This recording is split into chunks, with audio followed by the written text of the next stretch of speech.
So if behavioral science is something new to you, or if it's something that you've been hearing as a buzzword that's been thrown around for a while now, I'm sure you've heard of nudging. I'm sure that was everywhere about 5 years ago as well, doing these miniature changes that are supposed to change the world somehow.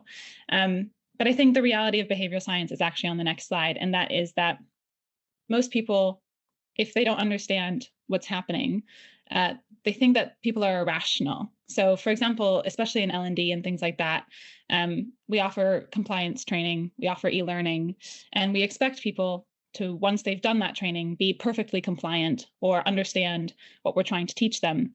And the reality of the world is that that is just not how human beings operate. You can do compliance training, but if you haven't considered the fact that within the company, that security isn't taken that seriously, that your employees are extremely busy, if that your line managers are, work to the heavens, they don't have time to help their reportees understand compliance, so they feel distracted, people don't have time, well, then the reality is that sometimes people mess up as well. And so in the end, I think the main thing that I want you to take away from today is that when you're looking at a problem, especially a person or people problem, and if you're thinking that somebody is irrational or they're acting in a way that you just think, why on earth would you do that? You probably just don't have all the context yet. And that's where behavioral science comes in. It helps us understand the context, what people are experiencing within their own minds, but also socially and in the environment, that ultimately contributes to what they do. And so as a behavioral scientist, I'm rarely trying to say to people, oh, just do this. I'm trying to change their environment to help it make it easier for them to do that. I'm trying to shift social norms. So we tap into a very evolutionary instinct, which is that we'd like to follow the group and we like to understand that where we sit within a group. So I'm trying to tap into all of these things that make life feel easier, but without actually asking people to do some really difficult things sometimes. So to essentially illustrate what a behavioral scientist does, again, Charlie, next one, please, is we work in roughly broadly three categories. So the first is insight. So we're looking at why people do what they do, who do we need to target? So if a client comes to us with a challenge, we're immediately trying to drill down into what exactly is the issue and who needs to be doing what.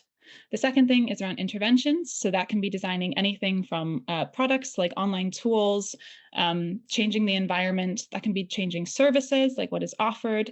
And then finally, communications as well, which is, I'm sure, what you've seen the most of in behavioral science, especially on social media with people like Rory Sutherland, who does a lot of marketing and things like that. So using communications to change behavior by reframing issues. And then finally, we also look at impact. So, okay, now that you've made this change or you've implemented something, does it work? And how does it work is the important bit there, because that's how we can really drill down into what is making the change and how can we replicate that or scale that, for example. So how do we do what we do? And that tends to be through behavioral audits. That tends to be through randomized control trials and experiments. We build out using user testing and also third-party suppliers as well. And so essentially, this is what a behavioral scientist does as a broad kind of stroke. And I know it feels quite abstract. So I'm hoping that I can illustrate throughout this webinar what we do with using case studies and also throwing it over to yourselves to think about what are the challenges that you might face in your organization, or what are you trying to address externally with your customers or consumers, and how you can use behavioral science to help address those challenges. So to kind of kick us off and hopefully give some food for thought during the breakout groups, I want to talk about a challenge that Things did with the e-bike company Lime, which I'm sure we're all familiar with those little green bicycles running around. And the challenge that they wanted to address was the fact that red light running in London is a really big issue, both for cyclist safety, pedestrian safety, and car safety as well.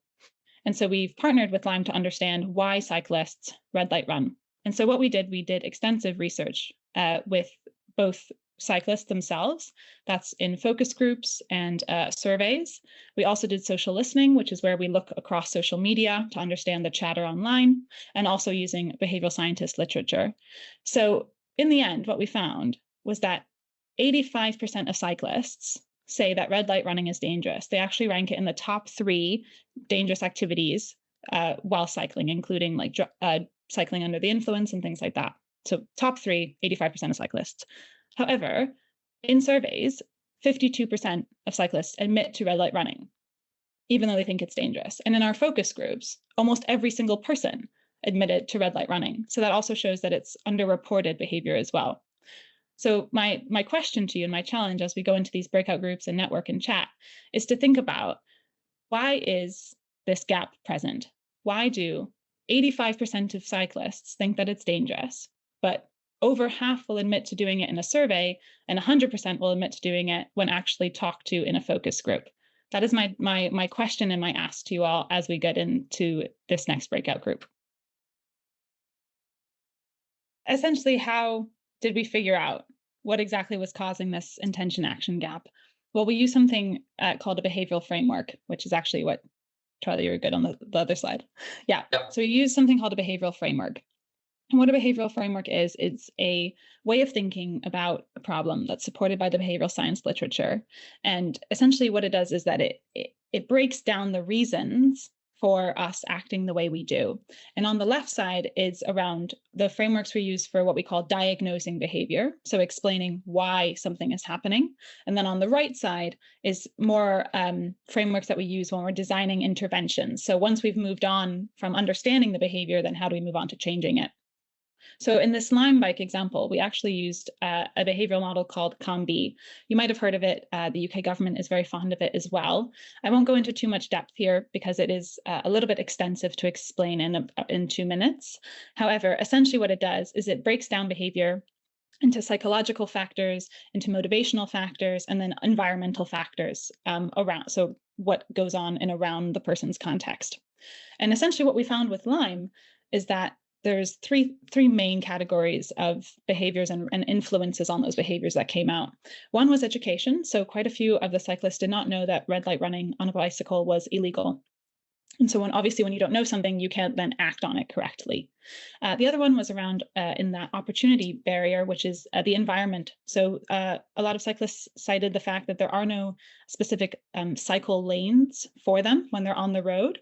And so they feel like they can get quite encroached by cars if they stop at the red light. And especially if you're actually not on an e-bike, it can take a while to accelerate off of the line, and it feels like you're holding back traffic. So what cyclists were doing was they were essentially jumping the light at the very end. That way they could get enough acceleration and get away from cars. So they didn't feel like, one, they were being held back, but also that they didn't feel so unsafe by being so encroached on.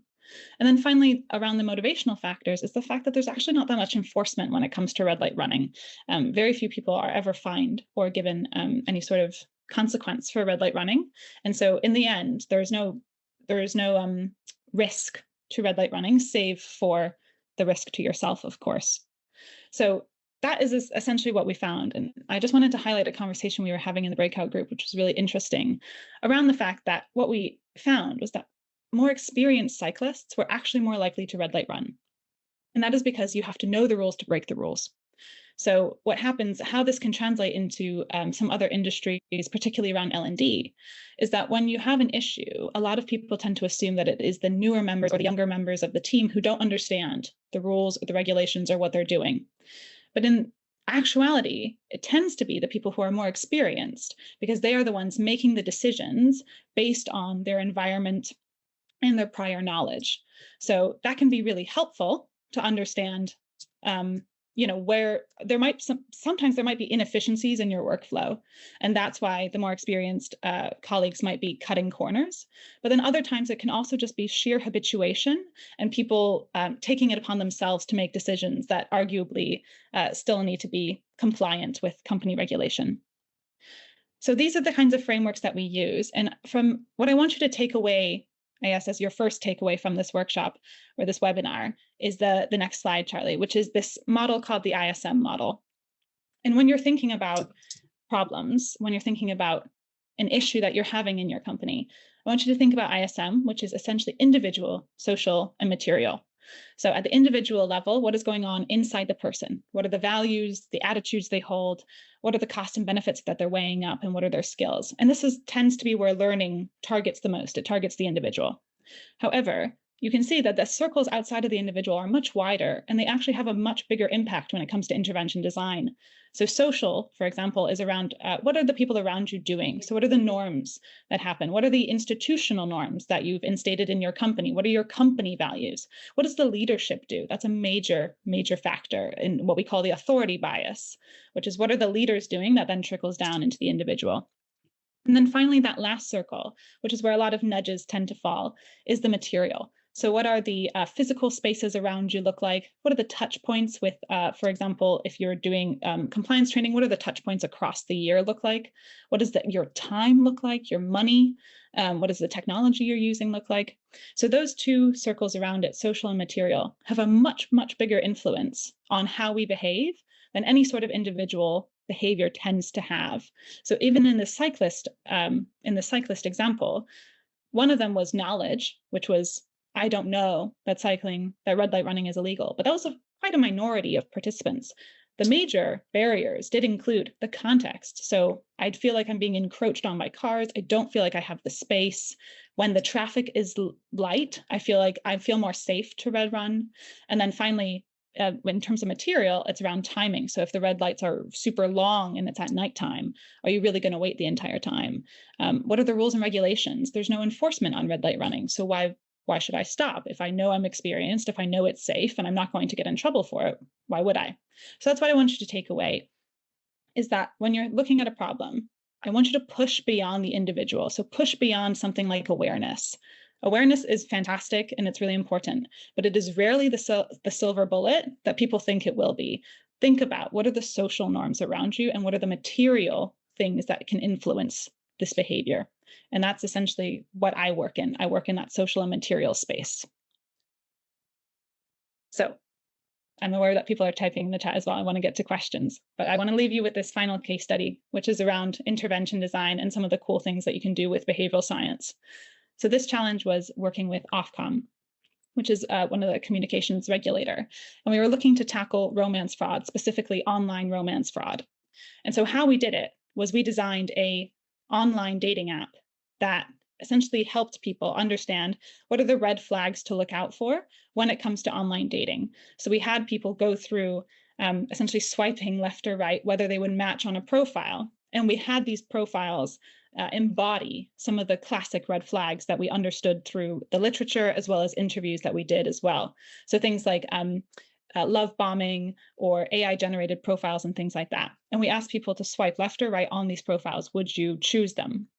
And when they did choose a match that had a red flag in it, we would expose them to why this was a red flag. So we would highlight the little part in the profile that might be a little bit suspicious. Or when they were texting with somebody in an online message simulator, we would highlight the part where this is actually love bombing, or this is moving too quickly, for example.